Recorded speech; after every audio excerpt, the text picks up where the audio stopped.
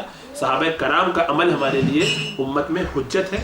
انہوں نے, اور بالخصوص خلفاء راشدین کا, کہ جب عمر فاروق نے اس عمل کو لیا, عثمان غنی نے اس کو لیا, حضرت علی نے اس کو لیا, اور تمام صحابہ اس کو ایسے قبول کرتے رہے, اور امت میں 1400 سال میں آج تک کوئی وقت ایسا نہیں گزرا کہ لوگوں نے کبھی اس رائے سے اختلاف کیا ہو، یعنی یہ کہا ہو کہ نہیں ہم جو ہے وہ 20 نہیں پڑھیں گے، آج اس مسجد میں حرم میں کہیں پر 20 سے کم پڑھائے جائیں گے، آج تک کبھی ایسا نہیں ہوا۔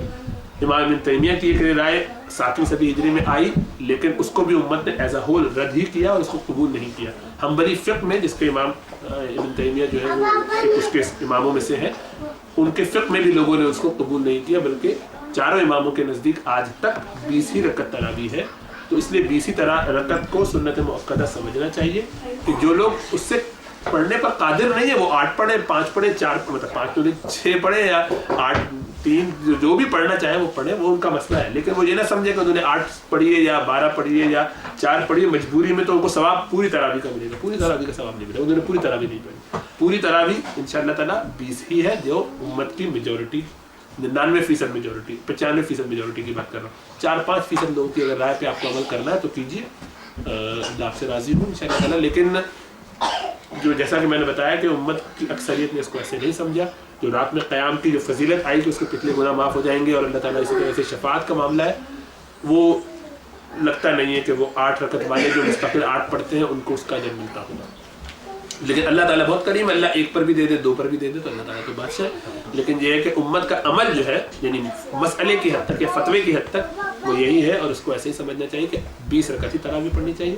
اور لگتا ہے ایسا ہے کہ یہ عموماً لوگ سستی کی وجہ سے کرتے ہیں اور کمزوری کی وجہ سے کرتے ہیں، نفس کے تقاضے کی وجہ سے کرتے ہیں، اور پھر چاہتے ہیں کہ ہم اچھا بھی فیل ہو، ہمیں یہ گلٹ بھی فیل نہ ہو کہ ہم نے کم پڑھی ہے، بعد میں جا کے بلکہ الٹا لڑتے ہیں کہ اصل سنت تو یہ ہے۔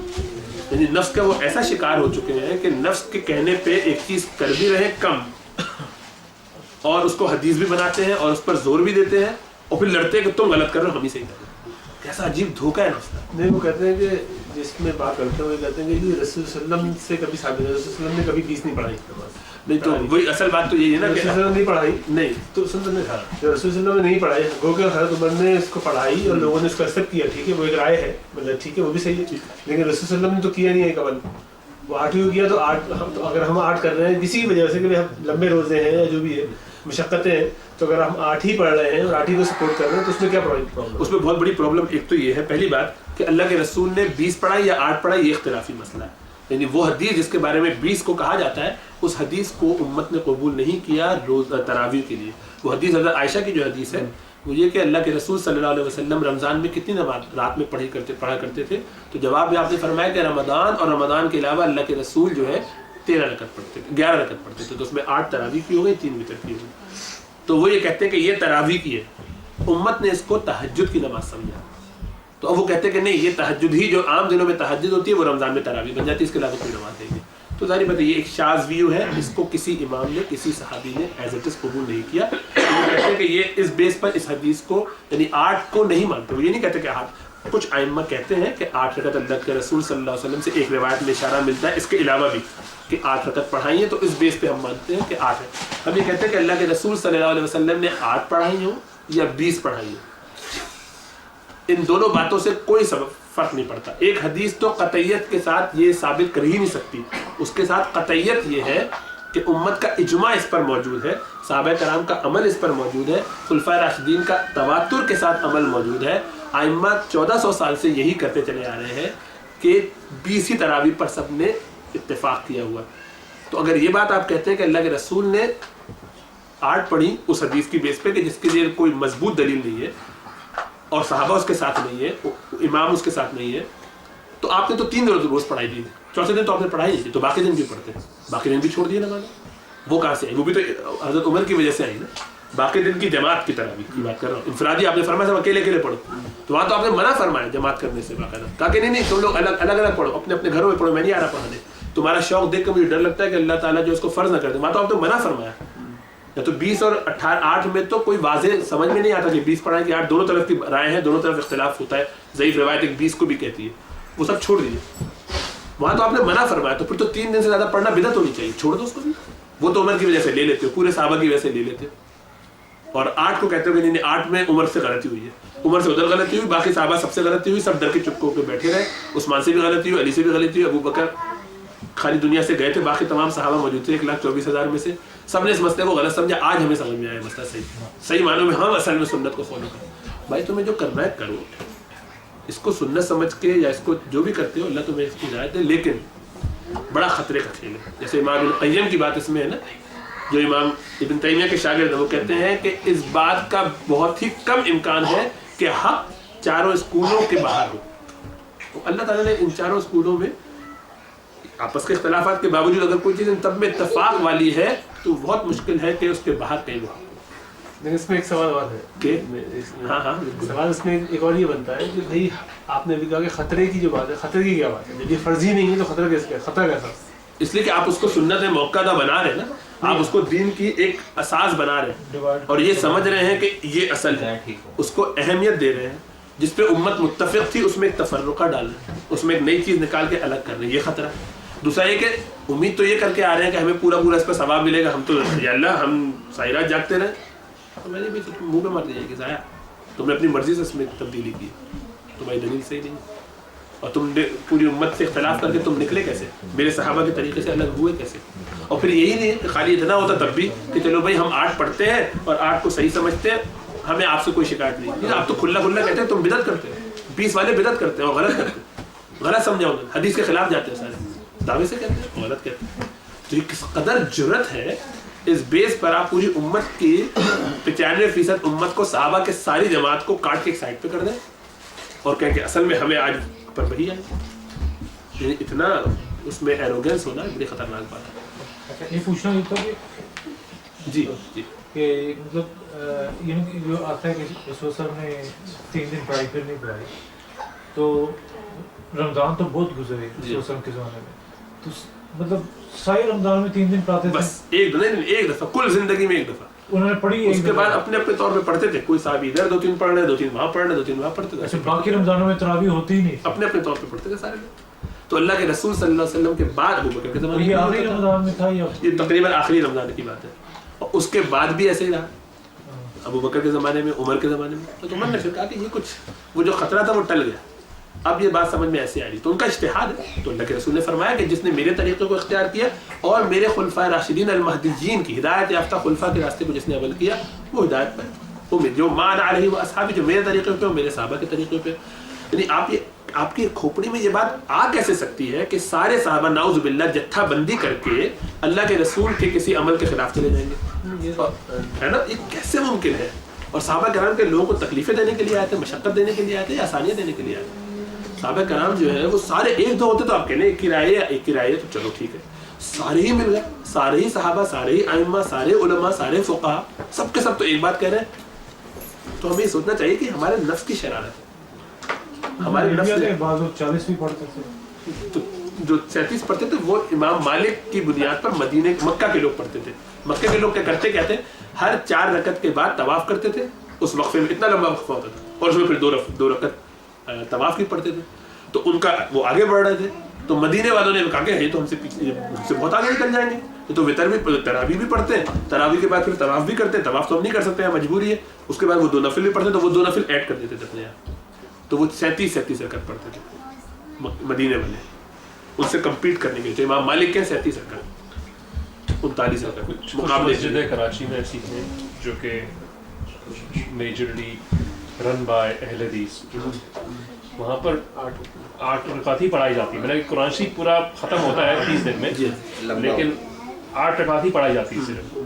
اور باقی مسجدوں میں جو نان اہل حدیث مسجدوں میں کیا ہوتا ہے کہ اہل حدیث حضرات جو ہوتے ہیں، جیسے کہ میں رہتا تھا ہل پاک کے سوسائٹی ایریا میں، تو وہاں دہلی والے میں کافی اہل حدیث 8 رکعت پڑھ کے اٹھ جاتے چلے جاتے. وہ دونوں طرف کا فائدہ اٹھاتے تھے نا. 8 کا بھی فائدہ ہو گیا، قرآن بھی پورا نہیں سننا پڑا. ہلکی رکعت ان کے پیچھے پڑھ لی، اس سے یہ ہوا کہ چھوٹی بھی ہو گئی، آدھے گھنٹے میں فارغ ہو گئی. وہاں تو کسی اہل حدیث مسجد میں آپ پڑھیں گے تو وہاں تو ماشاءاللہ وہ 1.25 گھنٹہ 1.5 گھنٹہ لگے گا 8 رکعت میں. تو وہ بھی مشقت ہے. تو اس سے پتا چلتا ہے کہ نفس کا کتنا چور ہے. 8 رکعت بھی پڑھنی ہے، ہلکی مسجد میں بھی پڑھنی ہے، نہ ادھر کا پورا ادھر کا پورا، دونوں طرف کے فوائد اٹھا کے مزے لے کے بیٹھے اور خوش. اب چلو اس پر آپ یہ کہیں کہ بھائی ہم کمزور ہیں، ہم کمزوری میں اتنے ہی کر سکتے ہیں، ہم گھر میں ہی پڑھ رہے ہیں، ہم اتنے ہی کر سکتے ہیں، ہم 20 نہیں پڑھتے ہیں، نہیں پڑھ رہے نہیں. ثواب دینے کے لیے سب سے آگے کھڑے ہوں گے لائن میں. اللہ دیں، ہم فرشتہ اگر نہیں اس سے لڑنا شروع کر دیں گے. دلیل دکھاؤ، 20 کی دلیل دکھاؤ. فرشتے سے بھی دلیل مانگیں گے کہ 20 کی دلیل دکھاؤ، ہم تو اتنے کا پورا حساب لکھو اس میں سب کھڑو. اچھا تو ان کو کہتے ہیں ہاتھ اٹھا کے 5 روزہ 3 روزہ یہ تراویح کا ٹرینڈ ہے. یہ تو مذاق ہے. یہ تو دین کا مذاق بنانا ہے کہ 3 دن میں پڑھ کے باقی دن اپنی دکان چلاتے رہیں گے. دوسری جو عورتیں جو جاتی ہیں کہ جی فلاں جگہ یہ پیچھے پڑھ رہی ہیں تراویح کے جائز؟ ہاں جائز تو ہے. امام ابو حنیفہ کے نزدیک عورتوں کا مسجد میں جا کے نماز کی جماعتوں میں شریک ہونا ناپسندیدہ ہے. وہ حضرت عمر فاروق کی رائے کی بنیاد پر کہ حضرت عمر فاروق نے اپنے زمانے میں اور حضرت عائشہ موجود تھی. عمر فاروق نے فرمایا کہ اے عورتوں میں نہیں چاہتا کہ تم اب مسجدوں میں آؤ کیونکہ تمہیں جس طرح سے آتے ہو اس سے فتنہ زیادہ ہوتا ہے. کوئی باتیں کرتی تھی, شور شرابہ ہو جاتا تھا, تھوڑا سا نکلتے ہوئے بھی ذرا سا جمع ہو رہی تو دیر لگا رہی ہے, مردوں کو نکلنے میں مشقت ہو رہی ہے, تو آپ نے پابندی لگائی. حضرت عائشہ رضی اللہ تعالیٰ عنہ نے فرمایا اللہ کے رسول ہوتے صلی اللہ علیہ وسلم تو اے عورتوں تم کو دیکھ کے یہی بات کہتے جو مرنے کی, سپورٹ کیا اس بات کو, تو وہاں سے پھر یہ پابندی تھوڑی عرصے کے لیے لگی. تو اس بنیاد پہ امام ابو حنیفہ یہ کہتے ہیں کہ چونکہ مقصود اللہ کے رسول کے پیچھے نماز پڑھنے میں یہ تھا کہ آپ کے پیچھے پڑھنے کی فضیلت بھی زیادہ اور آپ سے دین کی باتیں بھی سیکھنا ہوتی تھیں, اور صحابیات کا معمول بھی بڑا اچھا تھا, بڑے اہتمام سے آتی تھی, بڑے خیال کے ساتھ آتی تھی. اب یہ چیزیں تبدیل ہو رہی ہیں تو فتنے کا ڈر بھی ہے, خطرہ بھی ہے. اور اب تو یہاں پر جو مشکل ہے وہ یہ ہے کہ مسجدوں میں مردوں کی گنجائش نہیں ہوتی. آپ نے اٹھا کے 50 عورتوں کی جگہ بھی رکھی ہوئی, بیچارے مرد باہر کھڑے ہو جاتے ہیں, ان کو چھوڑ کے گھر جانا پڑتا ہے. تو جن کے لیے تو وہ نفل کے درجے میں بھی نہیں ہے, ان کے لیے زیادہ سے زیادہ اجازت ہو سکتی, جائز ہے, ان کو تو آپ نے یہ کر دیا. حالانکہ اللہ کے رسول کی حدیث موجود ہے, آپ زیادہ سے زیادہ یہ کہہ سکتے ہیں کہ بھی جائز ہے, منع نہ کرو عورتوں کو آنے سے مسجد. لیکن فرمایا کہ عورت کے لیے گھر کے اندر نماز پڑھنا مسجد میں نماز پڑھنے سے بہتر ہے. گھر کے کھلے حصے کے مقابلے میں اندر کے کمرے میں نماز پڑھنا زیادہ بہتر ہے. اتنی آپ نے اہمیت فرمائی. یہاں تک کہ حرم میں رہتے وہ بھی ان کے لیے مسجد حرم کا ثواب اپنی جگہ, لیکن ان کے لیے فضیلت اس میں زیادہ ہے کہ وہ اپنے حجروں میں نماز پڑھ رہے ہیں. تو اتنی آپ اہمیت فرما رہے ہیں عورت کے لیے, اس کے گھر میں نماز پڑھنے کی اہمیت اس کو بتا رہے ہیں. تو آپ کیا سمجھتے ہیں کہ اب یہ عورت جب مسجد میں جا کے نماز پڑھے گی جس سے مردوں کو بھی مشقت ہو رہی ہو, اس کا حجاب اور اس کا بھی مسئلہ ہے, تو یہ زیادہ ثواب اٹھائے گی اس سے یا کم اٹھائے گی؟ اللہ فالس سیٹسفیکشن دے رہے ہیں لوگ. بالکل. تو بہتر یہ ہے کہ عورتیں گھر میں نماز پڑھیں, اور اگر کبھی ہے اور لگتا ہے کہ نہیں مجھ سے نہیں پڑھی جائے گی اور مسجد میں کافی گنجائش ہے اور میں پڑھ لوں گا تو زیادہ اچھا ہے, تو ایسی صورت میں انشاءاللہ تعالیٰ اس کے لیے گنجائش ہے کہ وہ جا کے پڑھ لے. تو جائز ضرور ہے, ناجائز نہیں ہے. عورت کا مسجد میں نماز پڑھ کے جانا جائز ہے, لیکن ناپسندیدہ ہے احناف کے نزدیک. کے نزدیک عمر فاروق کی وجہ سے ہر نماز جمعہ, عید, بقرعید, فرض, تراویح, ہر نماز احناف کے نزدیک. پھر ایک سوال آیا ہے جی کہ یہ عورتوں کا تو یہ جو سحری بناتی ہیں یا افطار بناتی ہیں, کیا یہ ثواب کے درجے میں آتا ہے؟ ثواب ہے عورتوں کا سحری بنانا, افطار کرانا. تو جتنے لوگ اس پہ سحری اور افطاری کر رہے ہیں سب کا روزے کا ثواب ان کا تو کھاتا بنا ہی ہوا ہے.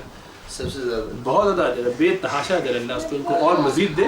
اور جتنے مہمان پھر آیا کرتے ہیں ان سب کے لیے بہت بڑی فضیلت کی بات ہے. اس کو تو کم سمجھے نہیں, وہ تو آپ کا بہت ساری چیزوں سے سمجھ لیجئے کہ آپ کو مستغنی ویسے ہی کر دیتا ہے, اور اس کی وجہ سے آپ کو جو دکھ ہوتا ہے کہ یار میں یہ کر رہی ہوں اس وجہ سے میرا قرآن رہ گیا یا اس سے میرا یہ ذکر رہ گیا, تو اس ذکر کا بھی ثواب آپ کو ملے گا جس کی آپ کی نیت تھی. اس لیے اپنی نیت یہ رکھا کریں کہ میں اس وقت یہ پڑھ لیتی, اگر مجھے موقع ملتا تو میں تہجد 2 کی جگہ 4 پڑھتی, تو یا اللہ بس دوستی پڑھیں کہ افطاری بنانی سب کے لیے, تو سب کے روزے کا بھی اجر ملے گا, اور اس نیت کا کہ جو میں نے 8 کی تھی یا 4 کی تھی اس کا بھی ثواب ملے گا. تو اپنی نیت ایسی مضبوط رکھیں انشاءاللہ تعالیٰ. تو عورتوں کو ہلکا نہیں سمجھنا چاہیے جو وہ کام کر رہی ہے, لیکن مردوں کو چاہیے ان کو ہیلپ بھی دیں اور ہلکا کر دیں ان کا کام. تو انشاءاللہ اس پر ضرور اللہ تعالیٰ دے گا. جی سوال یہ تھا کہ اگر یہ 5 منٹ اور اس کے بعد گھر کے قریب جو 2-4 مسلم فیملیز ہیں, اگر وہ عورتیں اکٹھے ہو کر کے ایک گھر میں انتظام کر لے, تو اگر ایسا کبھی کر لیں اس میں یہ آسانی ہو جاتی ہے کہ ذرا ایک دوسرے سے سپورٹ مل جاتی ہے اور تراویح ہو جاتی ہے. ورنہ ہوتا یہ کہ وہ اکیلے میں سستی ہوئی اور پڑھی اور نہیں پڑھی اور جلدی جلدی چھوڑ دی, بچہ بیچ میں شور کرنے لگا, تو کبھی ایسے رہ جاتی ہے. اگر ایسا لگتا ہو تو اگر آس پاس کی 2-3 عورتیں جمع ہو کے پڑھ لیا کریں تو ان شاء اللہ تعالیٰ اس کی گنجائش اور اس سے فائدہ اٹھایا جا سکتا ہے. جی حرم میں جو عورتیں نماز پڑھتی ہیں, ہاں تو میں نے بتایا کہ حرم کے اندر بھی رہتے ہوئے اپنے حجروں میں نماز پڑھنے کی فضیلت زیادہ ہے. ثواب بہرحال مسجد میں وہاں پر جو 70 نمازوں 1 لاکھ نمازوں کا ہے وہ ان شاء اللہ تعالیٰ ملے گا. تو حرم بہرحال بہت ساری چیزوں سے مستثنا ویسے بھی ہوتا ہے, تو اگر آدمی وہاں چلا جائے اور اس کی عبادتوں کا زیادہ ثواب اٹھانے کی نیت سے چلا جائے, اپنے آپ کو صحیح طریقے سے کور کرتے ہوئے حجاب اور نقاب کے اہتمام کے ساتھ, تو ان شاء اللہ تعالیٰ وہاں پہ بالکل اسی گنجائش ہے. جیسا میں نے بتایا کہ مسجد میں عورتوں کا جانا ناجائز نہیں ہے, حرام نہیں ہے, گناہ نہیں ہے, لیکن اس کو ثواب گھر کی نماز میں زیادہ ملے گا. یہ اللہ کے رسول کی حدیث ہے, اس پہ کوئی اختلاف نہیں ہے, جائز ہے اس کا مسجد میں نماز پڑھنا. امام ابو حنیفہ کے نزدیک ناپسندیدہ ہے اگرچہ جائز. اور کوئی سوال؟ جو عید کے اوپر جو لوگ جہاں پہ آتے ہیں نماز کے لیے عورتیں آتی ہیں, وہ اسی طریقے سے جو کہ باقی ائمہ کے نزدیک وہ بہت اہم ہے، اور وہ کہتے ہیں کہ عورتوں کو لانا چاہیے. بعض روایتوں سے اس کی طرف اشارہ ملتا ہے، لیکن جیسا میں نے بتایا کہ بعد میں عورتوں کے اچھے طریقے سے کور نہ کرنے اور مسائل کی وجہ سے امام سیدنا عمر فاروق نے اس پہ پابندی لگائی. تو اس کو بنیاد بناتے ہوئے امام ابو حنیفہ کے نزدیک اب بھی عورتوں کا مسجد میں نماز پڑھنے کے لیے آنا، اعتکاف کے لیے آنا، اور یہ عید کی نمازوں کے لیے آنا، تراویح کے لیے آنا، یہ مکروہ ہے، ناپسندیدہ ہے حنفی فقہ میں. باقی ائمہ کے چونکہ گنجائش ہے، تو جو ان فقہا کو فالو کرتے ہیں ان کے لیے بالکل گنجائش ہے. جائز تو ہر ایک کے نزدیک ہے، ناپسندیدہ ہونے کا مطلب یہ نہیں کہ حرام ہے، ناپسندیدہ ہے. زیادہ افضل یہ ہوتا کہ وہ گھر میں پڑھتی، حرام ہے، ٹھیک ہے، مکروہ ہے، ناپسندیدہ. ٹھیک ہے، دعا کر لیتے ہیں. اللہم انت السلام و منک السلام تبارک یا ذا الجلال والاکرام. اللہم صلی وسلم وبارک علی حبیبک نبیلہ حبیبنا ایک محمد خاتون ہے، ایک حسن کی والد اور ان کی وائف کے بعد ان کا انتقال ہو گیا، ان کے اصالِ ثقافت کی. اللهم اغفر لحينا وميتنا وشاهدنا وغائبنا وصغيرنا وكبيرنا وذكرنا وانثانا. اللهم من احييته منا فاحيي على الاسلام ومن توفيته منا فتوفه على الايمان. اللهم اغفر لهم وارحمهم وعافهم واعف عنهم واكرم نزلهم ووسع مدخلهم واغسلهم بالماء والثلج والبرد ونقهم من الذنوب والخطايا كما ينقى الثوب الابيض من الدنس.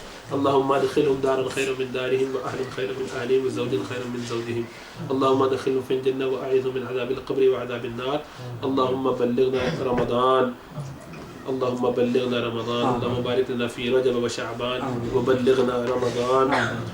یا اللہ ہمیں توفیق عطا فرما کہ ہم اس رمضان کو خوب محبت کے ساتھ اس کا استقبال کریں، اور اس رمضان میں خوب اہمیت کے ساتھ اپنے اعمال کی درستی کریں.